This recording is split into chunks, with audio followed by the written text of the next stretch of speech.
रोहन अपने घर में खिलौनों के साथ खेलकर बचपन की यादों को ताज़ा करने की कोशिश कर रहा था, क्योंकि दवाई के एक साइड इफेक्ट के अनुसार उसे बचपन की कई सारी यादें दिख सकती थी, पर उसमें भी 6 साल से कम उम्र की सभी यादें कुछ ज्यादा ही धुंधली थी, जो कि आमतौर पर होता है। पर रोहन के केस में वो हर एक चीज को काफी आसानी से याद रख सकता था। लेकिन एक आदमी का चेहरा और नाम रोहन को बिल्कुल याद नहीं आ रहा था। बस अपने बचपन को जीने की कोशिश में वो उस आदमी को याद करना चाहता है। इसी की राहत की सांस लेते हुए कहता है, मुझे तो लग रहा था कि इस ना मिलने के कारण तुम बोरियत के मारे पागल हो चुके हो। जिसे सुनने के बाद रोहन कहता है, मैं अभी भी पागल हुआ जा रहा हूँ, मिले जल्द से जल्द केस लाओ। देखो रोहन, तुम समझने की कोशिश करो, मैं एक पुलिस हूँ, ना कि कोई रिपोर्टर जो दिन दहाड़े केस को ढूंढता फिरूं। जो कि रोहन को सुनने में ही काफी बढ़िया आइडिया लग रहा था, और वो जल्द से जल्द चिकोरी को फोन करने के लिए कहता है, जो कि एक साइकोलॉजी डिपार्टमेंट में कुछ रिसर्च के लिए जा रही थी, और वो दोनों भी साथ चल पड़ते हैं।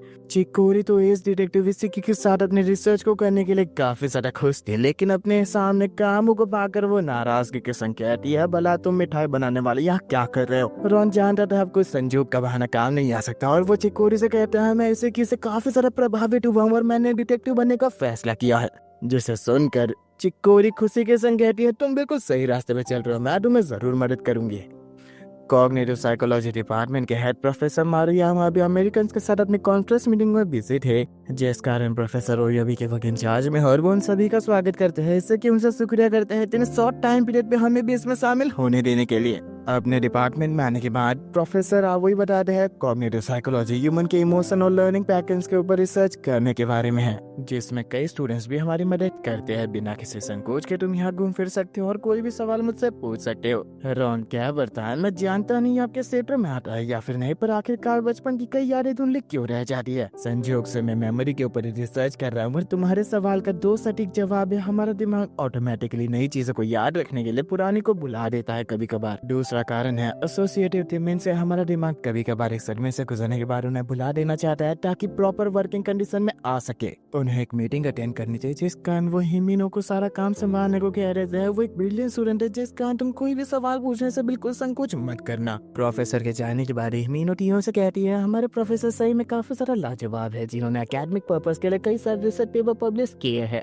वाकई अगर सच कहा जाए ना, वो अभी यूथ के लिए एक एस की तरह है, जिससे समझा जा सकता था कि हिमिनो प्रोफेसर को कितना ज्यादा एडमायर करती है, और चिकोरी उसे कुछ ज्यादा ही रिलेट कर सकती है, क्योंकि उसके लिए इसकी बिल्कुल एक एस की तरह है। दोनों बिल्कुल सहेलियों की तरह बातें करने लगी थी, लेकिन आसपास खड़े बाकी 3 लोग कुछ ज्यादा खुश नहीं थे। खैर, रोहन का ध्यान कमरे में मौजूद सेल रूम पे पड़ता है, जिसके बाद में वो हिमिनो से सवाल करता है, जो बताती है ये एक स्पेशल टाइप का रूम है, जिसके अंदर किसी भी तरह की फ्रीक्वेंसीज बाहर से एंटर नहीं हो सकती। एक सिक्योर प्लेस जहाँ पे हम साइकोलॉजी रिसर्च के लिए ब्रेन वेव्स को एनालाइज करते हैं। साथ ही सिक्योरिटी रीजंस के चलते सभी डेटा को यहीं पे स्टोर किया जाता है। वैसे हमारे पास एक MRI मशीन भी मौजूद है, हालांकि वो काफी ज्यादा कॉस्टली होती है, पर हमारे प्रोफेसर की करी गई रिसर्च उसके सामने वर्थ इट है। अगर सच कहा जाए तो हमारे प्रोफेसर की करी गई रिसर्च और मेहनत के कारण हम सभी को इतनी ज्यादा फैसिलिटी मिल पा रही है। बाहरी मान्य और ओइकावा अपने एक्सपेरिमेंट रूम में जाने के रिजर्वेशन को लेकर लड़ाई कर रहे थे, क्योंकि दोनों ने एक ही टाइम पे उसे बुक कर लिया था। हिमिनो दोनों की लड़ाई को नहीं रोक पा रही थी, जिस कारण पीछे से निकी कहती है, क्या हुआ, तुम इसे रोक क्यों नहीं पा रही। वैसे तो प्रोफेसर के सामने काफी ज्यादा जबान चलती है, ऊपर से कितना ज्यादा मस्का लगाती रहती हो तुम।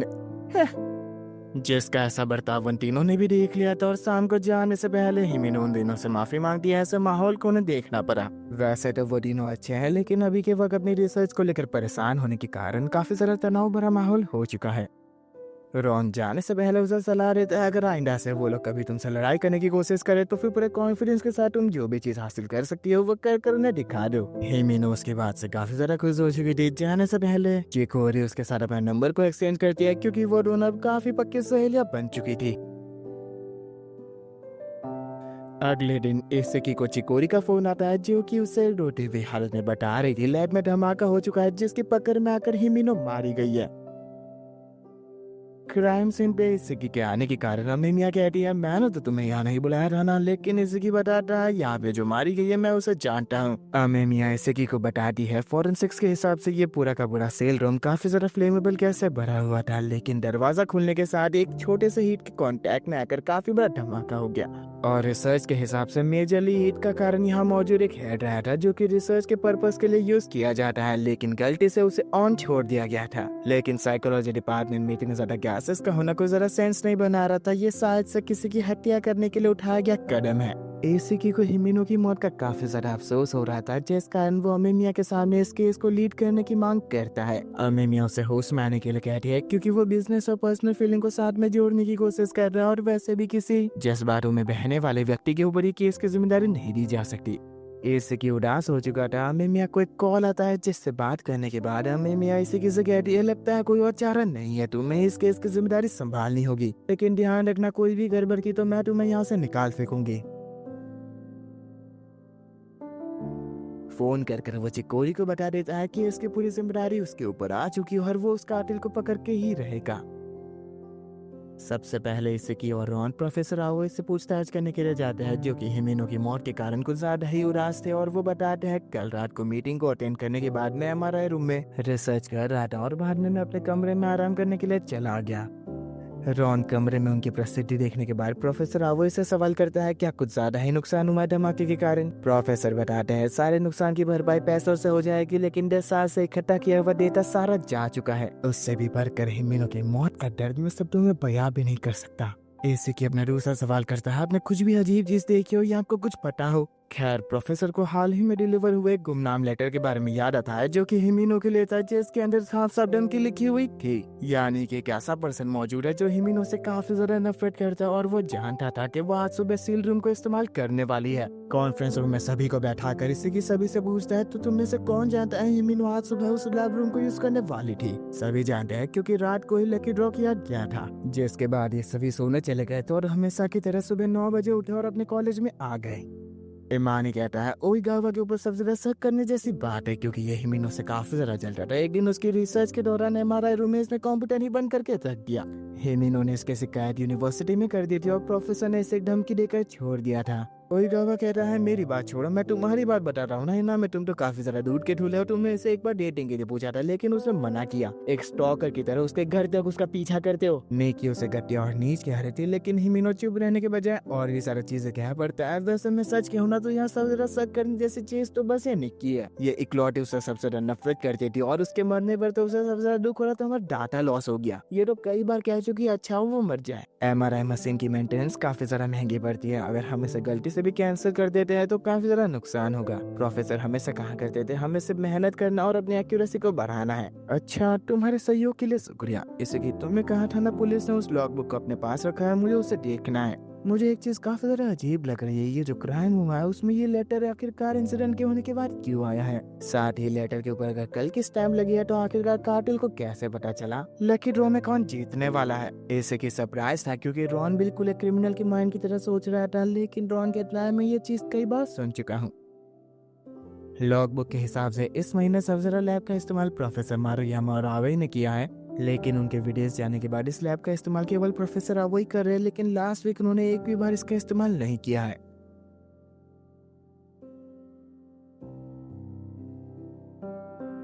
रॉन को काफी ज्यादा हैरानी हो रही थी और वो लॉग बुक को देखने लगता और इसी की क्या है इससे समझ पाना काफी ज्यादा मुश्किल है। कोई भी क्लू नहीं मिल रहा आखिरकार कौन कल्प्रिट है। तुम्हें पता है इसकी ये चीज वाकई कुछ ज्यादा ही उलझी हुई है, पर मैं सच कहूँ ना मैं इस हत्यारे को जाने नहीं दूंगा। मुझे पता चल चुका है आखिरकार कौन है ये कोल्ड ब्लडेड लेबोरेटरी का मर्डरर। सभी को कॉन्फ्रेंस रूम में इकट्ठा कराने के बाद इसकी रॉन को बाहर बुलाने के लिए जाता है, जो कि खुद को दवाई खा के प्रिपेयर कर रहा था। आप सभी का शुक्रिया यहाँ आने के लिए। मैं आज धमाके में अपनी जान गंवाने वाली हिमिनो के मौत के रास्ते से पर्दा उठाने वाला हूँ।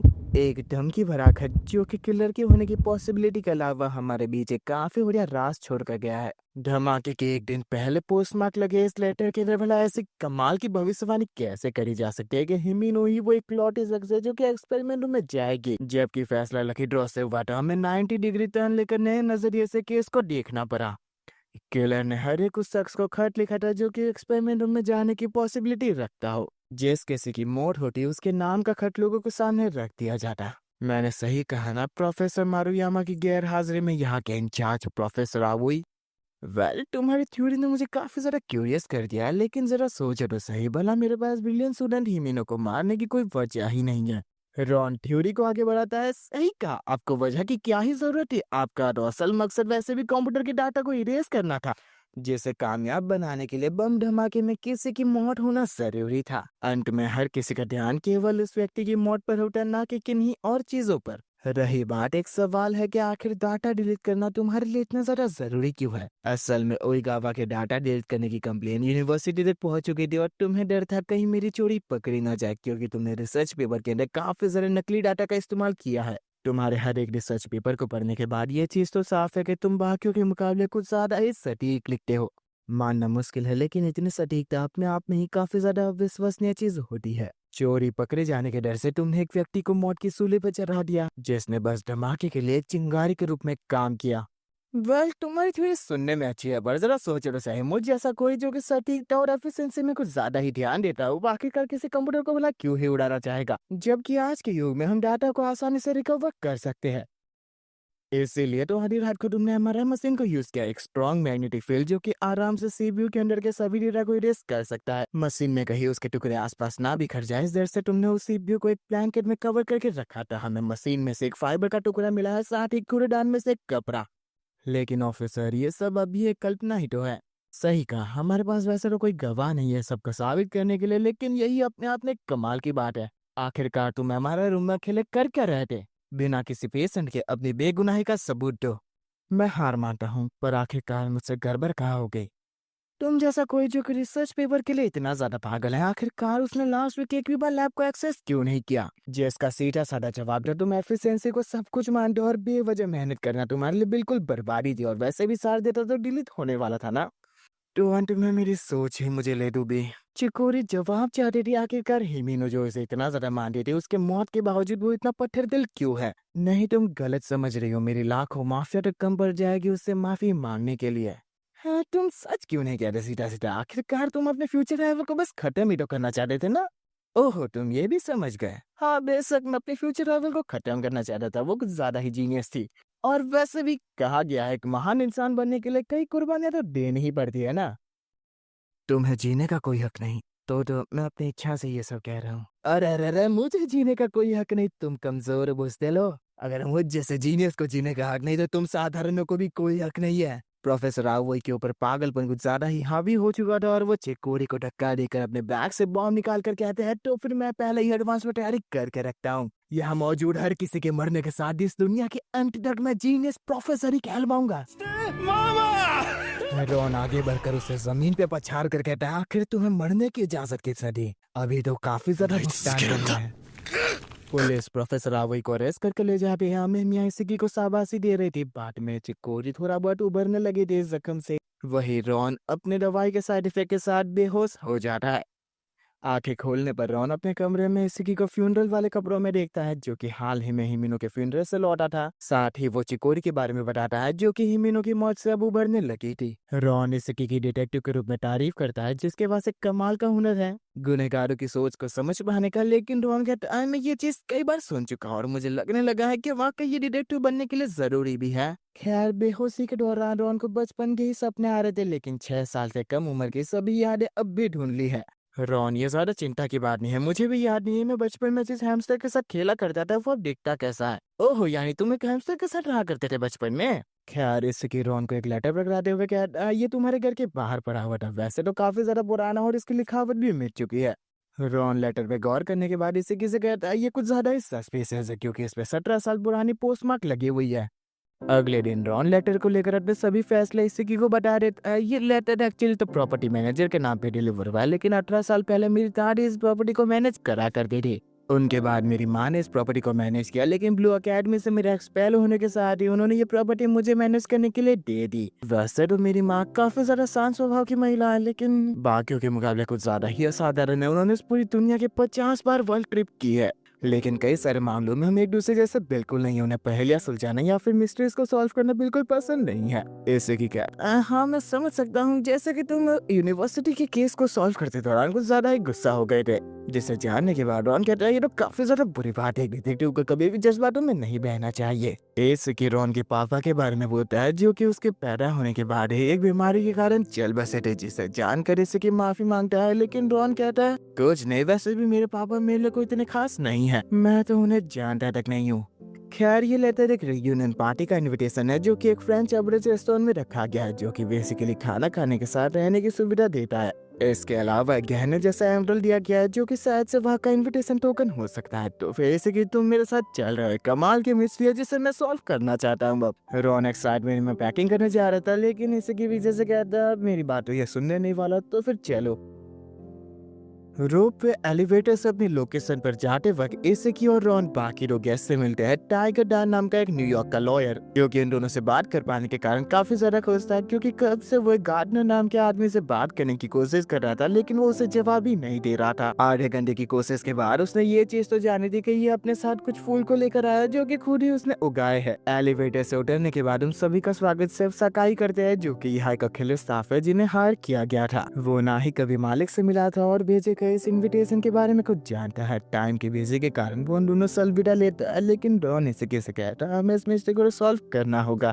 पीछे से मिया कोस्टा नाम की एक हाई स्कूलर आती है जो अपने साथ कई सारा सामान लाई थी। फ्रेंच से होने के बावजूद वो दोनों से काफी अच्छी तरह से जापानीज में बातें कर पा रही थी। साथ ही वो रॉन से पूछती है आखिर वो किस मिस्टर की बातें कर रहा था। रॉन उसे सब कुछ बताता है। उसके पास एक 17 साल पुराना इन्विटेशन लेटर डिलीवर हुआ है, साथ ही उसके अंदर एक एमरल्ड मौजूद था। मिया इसे काफी बड़ा संजोग कह रही थी, क्योंकि उसके पास भी एक एमरल्ड मौजूद है जिसे उसने एक लॉकेट के रूप में पहना हुआ है। तीनों ऐसे ही बातें करते हुए आगे बढ़ते हैं और अपने सामने काफी ज्यादा खूबसूरत मैंसन को देखते हैं, जिसके बाहर काफी बढ़िया तरीके से फूलों की देखभाल करी गई थी। मिया तेजी से भागते हुए मैंसन को देखने चली जाती है और अपना सूटकेस तक भूल गई थी वो तो।